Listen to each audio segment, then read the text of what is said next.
All right, so welcome again to Military Guna TV. So the JPL is boiling down to the final 2 weeks. Unfortunately, Walters and Cavaliers have a few more games to play, but the rest of the league is actually in the final stages before the playoffs. No, nevertheless, this is the JPL Premier League, the Jamaican Premier League game week show preview, game week 21. Now, as I said, I think Walters and Cavaliers is about like 19 and 20 games that they have, 19, 20 or 19, 18 in that region. That's the amount of games that they have played, but they are kind of behind on the schedule. But nonetheless, we're going to run through the teams and we're going to see what we have up for this weekend. I got a lot of predictions right, people. That is why it's called predictions. No one knows what the future holds, but guess what? We can predict, right? We can make some form of assertion that this is likely to happen based on what we have seen this season. Nonetheless, I'm going to get into that. So, guys, smash the like button, hit the subscribe button. Let's first have a look at the table. This is what the table looks like at the moment. Watos and Mount Pleasant played a midweek game in which finished 1-1. So, pretty much surprising. I do think that Mount Pleasant should have capitalized on a tired Watos team. So, up top, we have Watos, Dumby Olin, Mount Pleasant. This is in order. Arnett, Cavaliers, and Tivoli. Tivoli is quite close between Tivoli, Umberline, and Aberview. These guys are actually fighting for that last playoff spot. We'll see how that one goes. Anyways, let's get into the details of what's happening right now. So that's what the table looks like. Montego Bay still at the bottom of the table. Mullines struggling. Hitting a poor run of form in the last couple of weeks. Portland United down there as well. Viera United actually take their time creeping up the table. Just slightly. They do need to score a significant more amount of goals though, because these guys are really short on the goal scoring department. All right, so let's get straight into the games that we have this week coming up. Match day 21 upcoming, as you can see. So these games will be aired on Sports Max, Instat TV, Scene TV, CVM TV. Yeah, a lot of TV. First game we have Umberline versus Dumby Olin. Now, this fixture, I do think that Dumby Olin really need to get this one over the line because they want to keep as close as possible to Waterhouse and not allow Waterhouse to really run away. Unfortunately, sad news report this week about the players and their pay, in which the manager was robbed on his way to. He's seen the players their pay, and unfortunately, the players won't get any pay this month.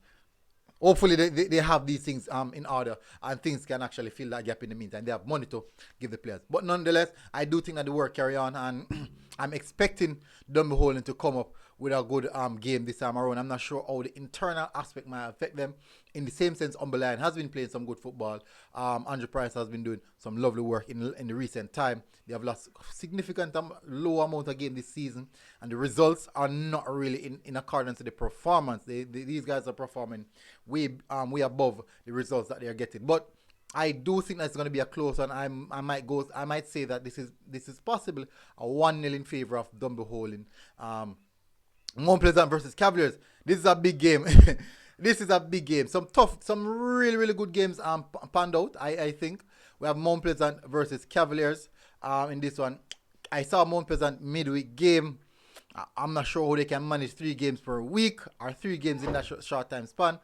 It's the same for Cavaliers, just the same, because Cavaliers did play as well. So you can expect maybe a tight-knit game. I'm going to say it's a 0-0. Tired legs. I will say a 0-0 based off tired legs. Even though Cavaliers last time out, they played some lovely football, defeating. That was a midweek. They played a midweek game. Why can't I remember that midweek game? I'm not sure why I can't remember that midweek game. But I do know that I thought that they won that midweek game. Let me get the stats for you guys. In which I should have already have these stats, but that's just how it is sometimes. Oh, they drew against Montego Bay 2-2. So another tough game on the agenda for them. I'm going to say it's another draw, 0-0. Moving on to Portmore United versus Mullines. 2 teams who are finding it difficult to find some form. Anytime Mullines score, you expect it has to be Nicholas Nelson. Portmore United, likes of Shea Smith, McFarlane. These guys need to step up. and start delivering the goods, because Portman United are struggling at this moment, and it really, really would have gone into the part of the players they need to put in a performance. I do think though that Lions might try to get a comeback from this one. I haven't seen them gone so long. This is one of the longest losing streak, I would say.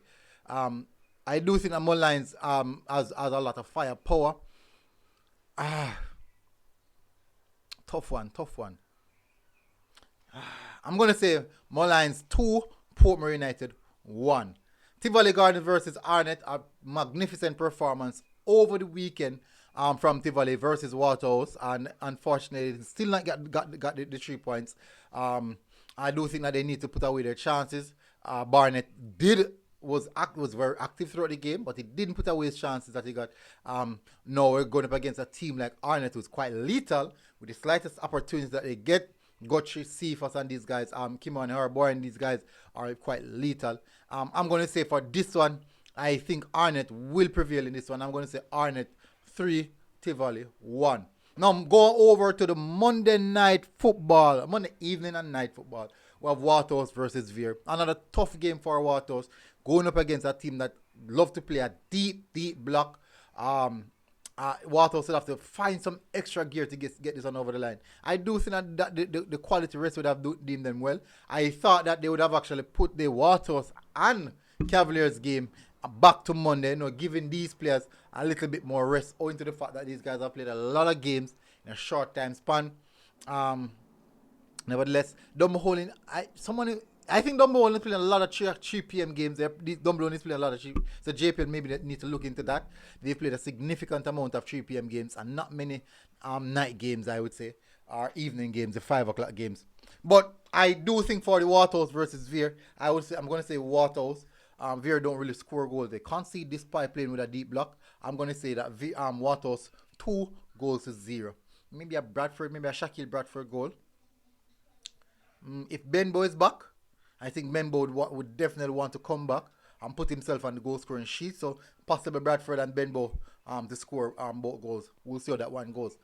We have Arborview versus Montego Bay for the final game of the night. I'm hoping that this is going to be an emphatic one. Hoping that Montego Bay turn up defensively. Montego Bay cannot consistently. You guys are conceding a significant high amount of goals. That is not good on all levels. That is not good. Arborview would have a hefty strike force. Staples, Murray, Hamilton. They have a very, very dangerous strike force. Reed. But anyways, I do think that Arborview will get this one over the line. I'm going to say that if Montego Bay don't turn up with their defense, it might be a trashing. This would be the perfect opportunity for Staples, Reed, Murray, and these guys to just bolster their stat pad. Yeah, that's what they call it. But anyways, that's how it goes, people. That's a part of football. I won't go any further with this one. Hopefully, you guys are doing good, people.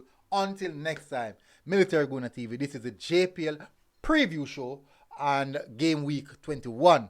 Until next time, people, we are out. It's boiling down. Big up.